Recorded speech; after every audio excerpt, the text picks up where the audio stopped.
Hello guys, welcome to my channel. आज की इस वीडियो में हम ग्रोथ ऑफ रोमांटिक लिटरेचर के बारे में डिस्कस करने वाले हैं। मैं रोमांटिक एज पर ऑलरेडी वीडियो बना चुकी हूं। इस टॉपिक को समझने के लिए आपको रोमांटिक एज के बारे में जानना बेहद ज़रूरी है। डिस्क्रिप्शन में लिंक है, अभी जाकर देख लीजिए। सबसे पहले हम शॉर्ट में जान लेते हैं कि रोमांटिक एज क्या है। दोस्तों, रोमांटिक एज एक मोमेंट था, एक टाइम पीरियड था जो कि 1798 में शुरू हुआ और 1837 तक चला। रोमांटिक एज को रोमांटिक पीरियड या रोमांटिसिज्म के नाम से भी जाना जाता है। रोमांटिक एज की शुरुआत एक बहुत ही फेमस वर्क के पब्लिश होने से हुई थी जिसका नाम था लिरिकल बैलेड्स। दोस्तों, लिरिकल बैलेड्स एस.टी. कॉलरिज और विलियम वर्ड्सवर्थ ने मिलकर लिखा था। 1798 में इसी वर्क के पब्लिश होने से रोमांटिक एज की शुरुआत हुई। उस टाइम की सोसाइटी प्रोग्रेस के पीछे भाग रही थी, मटेरियल सक्सेस के पीछे भाग रही थी। इंडस्ट्रियल रिवॉल्यूशन चल रहा था जिसकी वजह से इंडस्ट्रीज लग रही थी। लोग इन मटेरियल चीज़ों के पीछे इतना पागल हो गए थे कि उनके अंदर से इमोशंस, फीलिंग्स बिल्कुल ख़त्म हो चुके थे। लोग नेचर को भूल चुके थे और बस इंडस्ट्रीज पर ही लोगों का फोकस था। तो उस टाइम के पोइट्स ने, राइटर्स ने ये चीज़ महसूस की कि लोगों के अंदर से इमोशंस पूरी तरह से ख़त्म हो चुके हैं और हमें लोगों के अंदर इमोशंस वापस से लाने होंगे। हमें इंसानों को इंसान बनाना होगा। इंसान तो बिल्कुल रोबोट बनता जा रहा है। तो पोइट्स ने, राइटर्स ने ऐसे वर्क्स लिखना शुरू किए जो फीलिंग्स, इमोशंस से भरे होते थे और अपनी राइटिंग्स में वो आम आदमी के, कॉमन पीपल के बारे में लिखते थे और नेचर के बारे में लिखते थे। इस एज में पोइट्स ने अपनी राइटिंग्स में नेचर के लिए प्यार को एक्सप्रेस किया, नेचर के लिए रोमांस दिखाया। इसीलिए इसे रोमांटिक एज कहते हैं। रोमांटिक एज यानी कि romance with nature. Romantic age में कई तरह के लिटरेचर लिखे गए जैसे कि प्रोज, पोइट्री, ड्रामा और नॉवल। रोमांटिक एज में जितने भी वर्क्स लिखे गए वो सभी बहुत ही ज़्यादा फले फूले, सभी की बहुत ज़्यादा ग्रोथ हुई। प्रोज की बात करें तो दोस्तों, प्रोज वो राइटिंग होती है जो पैराग्राफ्स के फॉर्म में लिखी होती है, जैसे कि नॉवल हो गई, ऐसे हो गया, ऑटोबायोग्राफी हो गई, शॉर्ट स्टोरी हो गई। तो ये सारे वर्क्स प्रोज कहलाते हैं। रोमांटिक एज में जो प्रोज लिखा गया उसमें इमेजिनेशन होता था। अगर आप उसको पढ़ोगे तो आप इमेजिनेशन में डूब जाओगे, आप सारी चीज़ों को इमेजिन करने लग जाओगे। रोमांटिक एज की प्रोज में इमोशंस भरे होते थे और साथ ही ह्यूमैनिटी के बारे में भी बताया जाता था। इसमें नेचर के ऊपर फोकस किया जाता था। रोमांटिक राइटर्स इंसानों को नेचुरल वर्ल्ड से कनेक्ट करने की कोशिश करते थे कि भैया इतना भी इंडस्ट्रीज के पीछे मत भागो, ज़रा कुदरत को भी देख लो, कितनी खूबसूरत है, आँखों को सुकून देती है, उसकी हवाओं में क्या फ्रेशनेस है, क्या जादू है कि इंसान की थकान यूं छूमंतर हो जाती है। रोमांटिक एज के राइटर्स ने इंसानों को अपनी राइटिंग्स के थ्रू सुकून देने का काम किया। कुछ रोमांटिक पोइट्स जैसे कि कॉलरिज, कीट्स, बायरन और शेली ने काफ़ी बढ़िया प्रोज लिखा। जेन ऑस्टन एक कमाल की नॉवलिस्ट थी। इन्होंने इतने गजब गजब के नॉवेल्स लिखे कि क्या कहना, समझ लो ये नॉवल लिखने में एकदम एक्सपर्ट थी। चार्ल्स लैम्ब और हैजलिट के एसेज बहुत ही पर्सनल होते थे। उनमें ऑटोबायोग्राफिकल टच होता था। ऑटोबायोग्राफिकल यानी कि उनके एसेज में उनके खुद के लाइफ से जुड़ी हुई चीज़ें होती थी, उनके खुद के लाइफ से जुड़े हुए इवेंट्स होते थे। राइटर्स ने काफ़ी सारे एसेज लिखे। इन एसेज में राइटर्स ने अपनी दिमागी हालत, अपनी मेंटल कंडीशन और इमोशनल कंडीशन को एक्सप्रेस किया। रोमांटिक एज के फेमस राइटर्स हैं Charles Lamb, William Hazlitt, Thomas De Quincey और Mary Shelley. One by one इन्हें डिस्कस कर लेते हैं। दोस्तों, चार्ल्स लैम्ब बहुत ही फेमस एसेइस्ट थे रोमांटिक पीरियड के। इन्होंने बहुत ही सिंपल लाइफ बिताई, इन्होंने कभी भी शादी नहीं करी। लैम्ब अपने एसेज ऑफ इलिया और टेल्स फ्रॉम शेक्सपियर के लिए बहुत ज़्यादा फेमस हैं। इनके एसेज का स्टाइल बहुत ही ज़्यादा ओल्ड फैशन था क्योंकि लैम्ब ओल्ड राइटर्स को पसंद करते थे, तो ओल्ड राइटर्स के स्टाइल को ही ये फॉलो भी करते थे। दोस्तों, चार्ल्स लैम्ब को प्रिंस ऑफ इंग्लिश एसेज कहा जाता है इनके कमाल के एसेज की वजह से। दोस्तों, विलियम हैजलिट हालांकि ज़्यादा पढ़े लिखे नहीं थे लेकिन इनका पेंटिंग और लिटरेचर में बहुत ज़्यादा इंटरेस्ट था। इन्होंने काफ़ी सारे एसेज के वॉल्यूम्स लिखे। विलियम हैजलिट के फेमस प्रोज वर्क्स ये सारे हैं। इनके वर्क्स इनकी फ्रैंक पर्सनैलिटी को दर्शाते थे। इन्होंने बहुत सारे राइटर्स के वर्क्स पढ़े और बहुत ज़्यादा नॉलेज गेन करी। जब आप इनके वर्क्स को पढ़ोगे तो आपको इनकी नॉलेज साफ देखने को मिलेगी।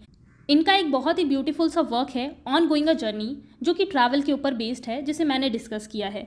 आपको डिस्क्रिप्शन में लिंक मिल जाएगी, फ्री टाइम में ज़रूर देखना, बहुत ही मज़ेदार ऐसे है। दोस्तों, थॉमस द क्विंसी भी एक बहुत ही गजब के प्रोज राइटर हैं। इनकी एक बहुत ही फेमस बुक है the confession of an English opium eater, जिसके लिए बहुत ज़्यादा फेमस है। इन्होंने मोस्टली आर्टिकल्स और जर्नल्स लिखे। इनकी राइटिंग्स इनके खुद के बारे में, इनके फ्रेंड्स के बारे में, लाइफ के बारे में, लिटरेचर, आर्ट और फिलॉसफी के बारे में होती थी। इनके लिखे हुए प्रोज इंग्लिश लिटरेचर में बहुत ज़्यादा इंपॉर्टेंस रखते हैं। दोस्तों, मैरी शेले पीबी शेले की वाइफ थी। पीबी शेले के बारे में मैं आपको आगे बताऊंगी जब हम रोमांटिक पोइट्स को डिस्कस करेंगे। मैरी शेले ने अपने हस्बैंड पीबी शेले के वर्क्स में काफ़ी ज़्यादा कंट्रीब्यूट किया। मैरी शेले अपने एक गॉथिक नॉवल फ्रैंकेनस्टाइन के लिए बहुत ही ज़्यादा फेमस है। दोस्तों, गॉथिक नॉवल यानी कि भूत प्रेत वाला नॉवल, हॉरर नॉवल कह सकते हो आप।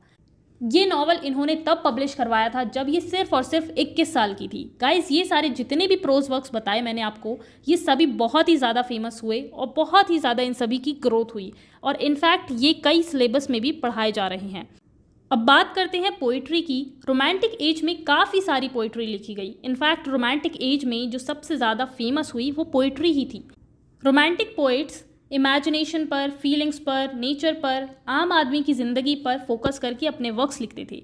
फ्रेंच रेवोल्यूशन ने रोमांटिक एज पर बहुत ज़्यादा असर डाला। रोमांटिक पोइट्स जैसे कि विलियम वर्ड्सवर्थ और एस.टी. कॉलरिज ने फ्रेंच रिवॉल्यूशन की लिबर्टी वाले आइडिया को सपोर्ट किया कि भाई हर इंसान को फ्रीडम होनी चाहिए। दोस्तों, मैंने फ्रेंच रिवॉल्यूशन पर एक बहुत ही कमाल की वीडियो बनाई है, बिल्कुल मूवी की तरह है। एक बार देखोगे तो फ्रेंच रिवॉल्यूशन कभी नहीं भूलोगे। डिस्क्रिप्शन में लिंक है, ज़रूर देखना। सबसे इंपॉर्टेंट जानने वाली बात यह है कि विलियम वर्ड्सवर्थ और एस.टी. कॉलरिज ने मिलकर एक बहुत ही फेमस पोइट्री कलेक्शन लिखा था, जिसके बारे में मैंने पहले भी आपको बताया था, लिरिकल बैलेड्स, जो कि 1798 में पब्लिश हुआ था। और इसी पोइट्री कलेक्शन के पब्लिश होने से रोमांटिक एज स्टार्ट हुआ। तो रोमांटिक एज की स्टार्टिंग ही पोइट्री कलेक्शन से हुई और इस एज में सबसे ज़्यादा पॉपुलर भी पोइट्री हुई, क्योंकि पोइट्री ही एक ऐसा वर्क होता है जिसमें इमोशंस भरे होते हैं और रोमांटिक एज का मेन फोकस इमोशंस पर ही था। पोइट्स अपनी पोएम्स में नेचर के लिए अपने प्यार को एक्सप्रेस करते थे, जिसे रीडर्स पढ़ते थे और उनके अंदर भी नेचर के लिए इमोशंस जाग जाते थे। पोइट्स पोएम में जो लैंग्वेज यूज़ करते थे वो बहुत ही ज़्यादा सिंपल और इजी होती थी, जिसे कॉमन मैन भी आराम से समझ सकता था। इसमें सुपर नेचुरल एलिमेंट्स का भी यूज़ किया जाता था। रोमांटिक पोइट्स को 2 जनरेशन में बांटा गया है। फर्स्ट जनरेशन में हमारे आते हैं William Blake, William Wordsworth, S T. Coleridge, Walter Scott और रॉबर्ट साउदी। और सेकेंड जनरेशन में आते हैं जॉन कीट्स, पीबी शेले और लॉर्ड बायरन। दोस्तों, विलियम ब्लेक की बेस्ट नोन पोएम्स ये सारी हैं। दोस्तों, विलियम ब्लेक अपने most famous poetry collection song of innocence and of experience के लिए बहुत ज़्यादा जाने जाते हैं। दोस्तों, वर्ड्सवर्थ तो नेचर के पुजारी थे, नेचर की पूजा करते थे और इन्हें पोइट्स ऑफ नेचर कहा जाता है, क्योंकि इनकी सारी पोएम्स नेचर के ऊपर ही बेस्ड होती थी। ये नेचर के ऊपर लिखते थे। इनकी फेमस पोएम्स ये सारे हैं। दोस्तों, कॉलरिज विलियम वर्ड्सवर्थ के बहुत ही अच्छे दोस्त थे। वर्ड्सवर्थ ने कॉलरिज की पोइट्री लिखने में काफ़ी ज़्यादा मदद करी। कॉलरिज चीज़ों को बहुत ही अच्छे से ऑब्जर्व करते थे और फील करते थे। उन्हें सीनरीज, रिवर्स, फॉरेस्ट, प्लांट, ये सारी चीज़ें बहुत ज़्यादा पसंद थी और इन्हीं पर वो पोइट्री लिखा करते थे और नेचर के लिए अपने प्यार को एक्सप्रेस करते थे। इनकी मोस्ट फेमस रोमांटिक पोएम्स हैं the rhyme of the ancient mariner, कुबला Khan, क्रिस्टबल और डिजेक्शन एंड ओड। दोस्तों, सर वॉल्टर स्कॉट भी एक बहुत ही फेमस रोमांटिक पोइट थे। इनकी फेमस पोएम्स ये सारी हैं। दोस्तों, रॉबर्ट साउदी अपने टाइम के बहुत ही पॉपुलर पोइट थे। ये 30 सालों तक इंग्लैंड के पोइट लॉरिएट रहे। दोस्तों, पोइट लॉरिएट यानी कि महाकवि। रॉबर्ट साउदी की फेमस पोएम्स हैं Inchcape Rock, God's judgment on a wicked bishop, go Valentine, Donica a ballad, the battle of Blenheim etcetera. दोस्तों, सेकेंड जनरेशन रोमांटिक पोइट्स में आते हैं हमारे पीबी शेले, जो कि इमेजिनेशन में माहिर थे। इनकी पोइट्रीज में इमेजिनेशन, ब्यूटी और नेचर के लिए प्यार होता था और साथ ही सुपर नेचुरल एलिमेंट्स भी होते थे। सुपर नेचुरल एलिमेंट्स यानी कि जादुई टाइप वाली चीज़ें। इनके मोस्ट फेमस पोएम है ode to the west wind, to a skylark और द क्लाउड। और हाँ, इन्होंने कीट्स की डेथ पर एक एलिजी भी लिखी थी, एडोनिस, जो कि बहुत ही ज़्यादा फेमस है। इसके अलावा इनकी एक बहुत ही फेमस सोनेट है, ओज़िमेंडियस। दोस्तों, जॉन कीट्स बहुत ही फेमस और हैंडसम रोमांटिक पोइट थे। इनकी डेथ टीबी की वजह से बहुत ही कम एज में हो गई थी। ये अपनी ओड्स के लिए बहुत ज़्यादा फेमस है। इनकी ओड्स हैं ode to autumn, ode on indolence, ode on a Grecian urn, ode on melancholy, ode to Psyche और ओड टू अ नाइटेंगल। ये अपनी इन सारी ओड्स के लिए बहुत ज़्यादा फेमस हैं। इसके अलावा इन्होंने एक बहुत ही प्यारी सी रोमांटिक पोएम भी लिखी थी, the eve of Saint Agnes. दोस्तों, ये बहुत ही प्यारी पोएम है जिस पर मैंने बिल्कुल मूवी की तरह वीडियो बनाई है। फ्री टाइम में ज़रूर देखना, बहुत ही ज़्यादा इंटरेस्टिंग है। इनफैक्ट सोने से पहले देख सकते हो, स्टोरी की तरह। दोस्तों, लॉर्ड बायरन भी एक बहुत ही फेमस रोमांटिक पोइट थे। इनकी पोएम्स में हमें इनकी डीप और पर्सनल फीलिंग्स देखने को मिलती हैं। इनकी फेमस पोएम्स ये सारी हैं। तो ये तो बात हो गई रोमांटिक पोएट्री की, जिसने लोगों के अंदर इमोशंस डालने का काम किया। अब बात करते हैं रोमांटिक ड्रामा की। दोस्तों, रोमांटिक पीरियड पर दो इवेंट्स का बहुत ज़्यादा असर पड़ा था। पहला अमेरिकन वॉर ऑफ इंडिपेंडेंस और दूसरा फ्रेंच रेवोल्यूशन। इन दोनों ही इवेंट से रोमांटिक पोइट्स पर बहुत ज़्यादा प्रभाव पड़ा। दोस्तों, रोमांटिक पोइट्स ने ही ड्रामा लिखना स्टार्ट कर दिया। इन्होंने सोचा कुछ नया ट्राई करते हैं। दोस्तों, वर्ड्सवर्थ एक ऐसा ड्रामा लिखना चाहते थे जिसमें वो फ्रेंच रेवोल्यूशन से जो चेंजेस आए उसके बारे में बता सकें, और उन्होंने लिखा भी द बॉर्डरर। ये इनका इकलौता ड्रामा है। इसके अलावा इन्होंने कोई भी ड्रामा नहीं लिखा। दोस्तों, ये 5 एक्ट्स की ट्रेजेडी थी। दोस्तों, कॉलरिज और साउदी ने मिलकर एक हिस्टोरिकल ड्रामा लिखा था, द फॉल ऑफ रॉबेस्पियर। ये भी फ्रेंच रेवोल्यूशन के ऊपर ही बेस्ड था। अगर आपने फ्रेंच रेवोल्यूशन को पढ़ा होगा तो आप रॉबेस्पियर का नाम अच्छे से जानते होंगे। दोस्तों, एस.टी. कॉलरिज ने एक और ड्रामा लिखा था, ओसोरियो। शैले ने भी 2 ड्रामाज लिखे थे, प्रोमेथियस अनबाउंड और द सेंसी। ये दोनों ड्रामाज भी फ्रेंच रेवोल्यूशन के ऊपर ही बेस्ड थे। शैली ने इन ड्रामाज में लिबर्टी, पॉलिटिक्स और क्राइम के ऊपर बात करी है। दोस्तों, लॉर्ड बायरन ने भी 2 बहुत ही पावरफुल ड्रामाज लिखे थे, मैनफ्रेड और केन। जॉन कीट्स ने भी ड्रामा लिखा, ऑथो द ग्रेट। ये एक हिस्टोरिकल ड्रामा था जो कि इन्होंने थिएटर पर परफॉर्म करवाने के पर्पज़ से लिखा था।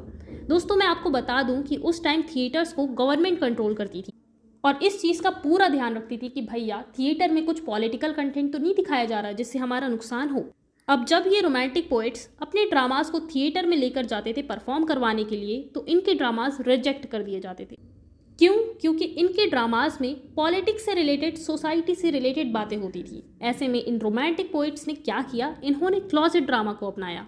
क्लॉजेट ड्रामा एक बेस्ट ऑप्शन था जिसमें पोइट्स अपने आइडियाज़ को खुलकर एक्सप्रेस कर सकते थे। दोस्तों, क्लॉजेट ड्रामा एक ऐसा ड्रामा होता है जिसे स्टेज पर परफॉर्म नहीं किया जाता है, बल्कि इसे रीड करने के लिए लिखा जाता है।